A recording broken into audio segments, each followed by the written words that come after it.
Sección 4.3. La identidad de Slutsky. Ya estamos platicando el efecto sustitución tanto del de Slutsky como el de Higgs, y sabemos que este efecto nunca es positivo. También vamos a platicar sobre la otra parte, el efecto ingreso, que el cual puede ser positivo o negativo. Y de ahí vamos a juntar para saber cómo va a ser el efecto total. Sabemos que el efecto sustitución nunca es positivo, es decir, que la derivada de x1 con respecto a p1, manteniendo el ingreso constante, nunca va a ser positivo. Este es el efecto sustitución de Slutsky. O la derivada de x1 con respecto a p1, pero cuando mantenemos la utilidad fija, ese tampoco nunca va a ser positivo. Este es el efecto sustitución de Higgs. Vamos a verlo una vez más. ¿Por qué nunca es positivo? Porque si tenemos una curva de indiferencia convexa, tenemos una restricción presupuestal y nosotros incrementamos el precio del bien 1 de tal manera, pero compensamos para poder alcanzar la curva de indiferencia original. Ese incremento a fuerza nos va a llevar a RMS que están de este lado, a fuerza de este lado del punto inicial. Eso nos va a generar una reducción en X1.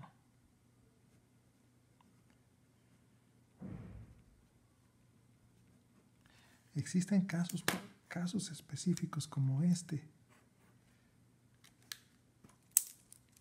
en donde incrementa el precio, sustituimos y estamos aquí.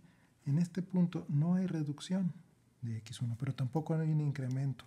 Por eso decimos que el efecto sustitución o es negativo o es cero, pero nunca es positivo. Para que fuera positivo, pues ni se estaba pensando, ni siquiera cuando las curvas de indiferencia no sean convexas. Si tenemos una curva de indiferencia como esta, pues entonces el óptimo no va a ser este punto, el óptimo va a ser este punto. Y un incremento en el precio me va a llevar al mismo punto.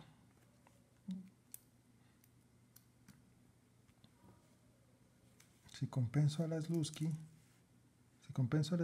me llevará a este mismo punto y pues dado esta forma, pues esta es la óptima. Si compenso a la Higgs, tendría que compensar para alcanzar la curva de indiferencia original, pues que es exactamente este punto. Entonces no me estoy moviendo y aquí también es cero. Aquí es cero y aquí es negativo cuando tengo. Entonces no hay forma de que el efecto sustitución sea positivo. Sin embargo, el efecto ingreso puede ser positivo o negativo y sin mucho problema. Por ejemplo, si es un bien normal,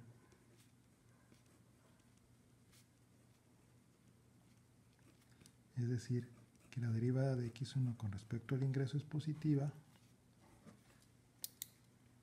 un incremento en el precio me va a hacer sentir más pobre. ¿Y qué pasa? Un incremento en el precio me hace sentir más pobre y como yo soy más pobre, si el bien es normal, consumo menos. Entonces tengo un efecto negativo.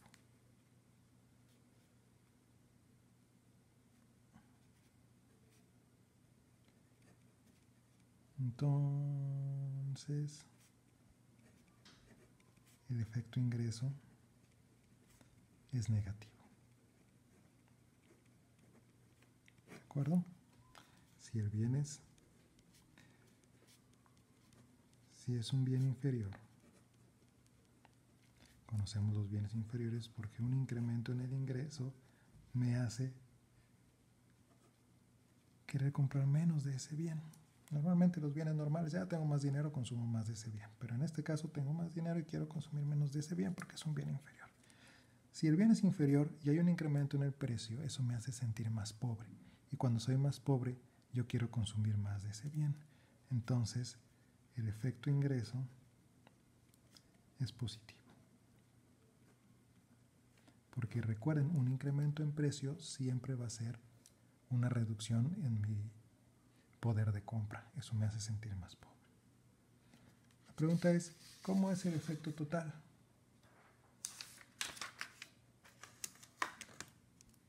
Pues definimos la derivada de x1 con respecto a p1, que este es mi efecto total,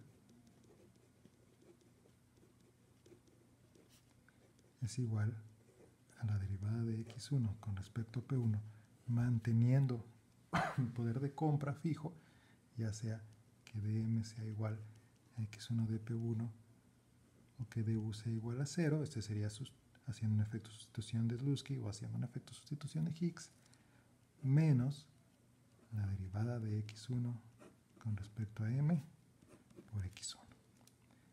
Este es mi efecto sustitución de Slutsky o de Higgs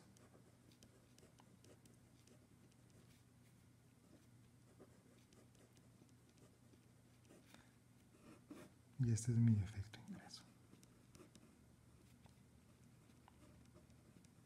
Dos puntos. Primero,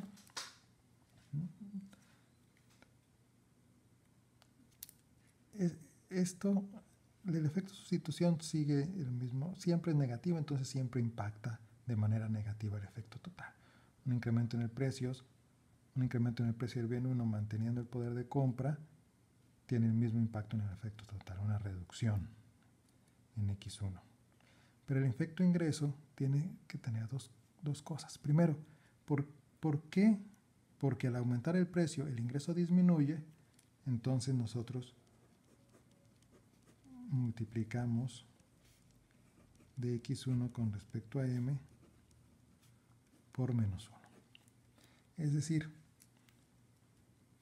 uno pensaría que el efecto total es la suma del efecto sustitución y del efecto ingreso. Si es la suma, porque aquí tenemos una resta, sería la resta entre el efecto sustitución y el efecto ingreso. Bueno, lo que pasa es que esta derivada de x1 con respecto al ingreso implica un incremento positivo en el ingreso. dm está definido como un incremento de m en una unidad. Así se definen las derivadas.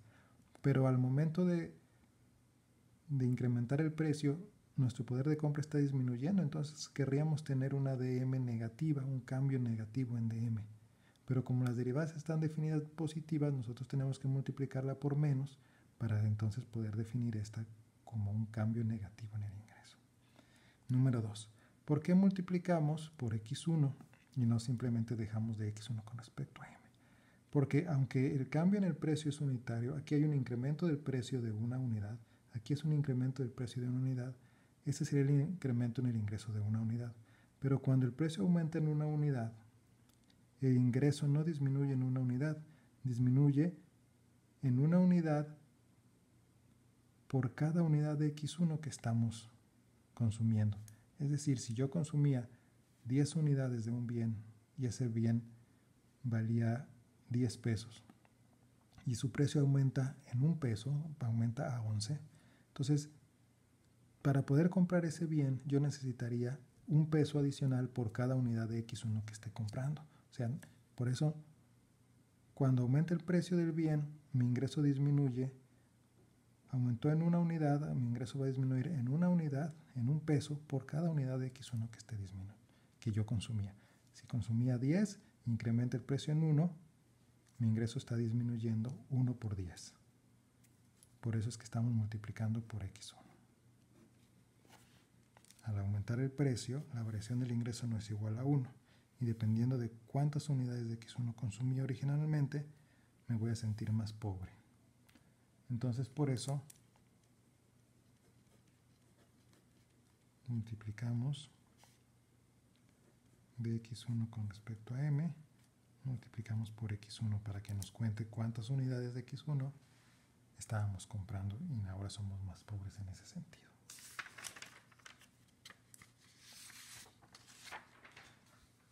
¿De qué depende que el efecto total sea positivo o negativo? Bueno, vamos a definir la derivada de x1 con respecto a p1 es igual a la derivada de x1 con respecto a p1 con poder de compra fijo, ya sea el Slutsky, ya sea la Higgs, menos nuestro deriva de x1 con respecto a m por x1. Este es mi efecto total.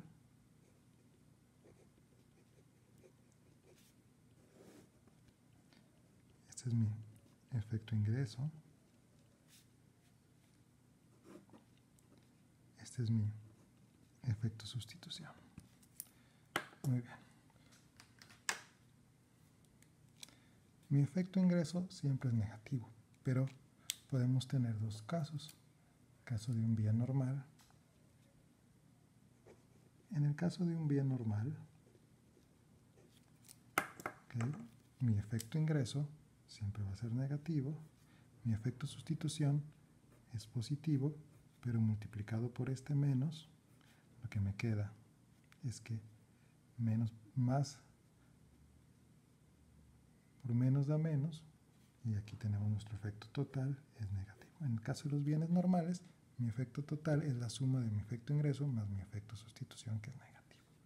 Aquí lo que es positivo es esta parte es la que es positiva. ¿Okay? El efecto sustitución en total es negativo. ¿Okay? Entonces es negativo y negativo. Estamos sumando dos negativos y ya tenemos un efecto total negativo para el caso de un bien normal.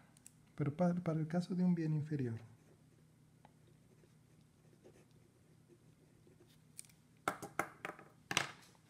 el efecto ingreso siempre es negativo, pero el efecto total, este de aquí, es negativo, porque es un bien inferior. Este sigue siendo negativo. Entonces negativo por negativo me sale positivo. Y entonces tenemos un negativo y estamos restando un positivo. Estamos teniendo un negativo y un positivo, y el resultado ya no lo sé yo, depende que domine. Si el efecto ingreso es superior al efecto sustitución, el total será negativo. Pero si el efecto sustitución es superior al efecto ingreso, entonces el total será positivo. ¿De qué depende?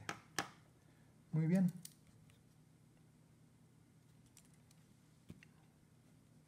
Vamos a escribirlo. El efecto total depende de qué efecto domine. En cambio, en el bien normal, el efecto total es negativo. Sin duda. Ok. Ahora, para el caso del bien inferior, suceden estas dos situaciones, depende de qué efecto domine. Si el efecto sustitución domina, es decir, yo escribí aquí al revés esto. Este es efecto sustitución y este es efecto ingreso. Perdón. Si el efecto sustitución domina al efecto ingreso, o sea, es más negativo que este positivo, entonces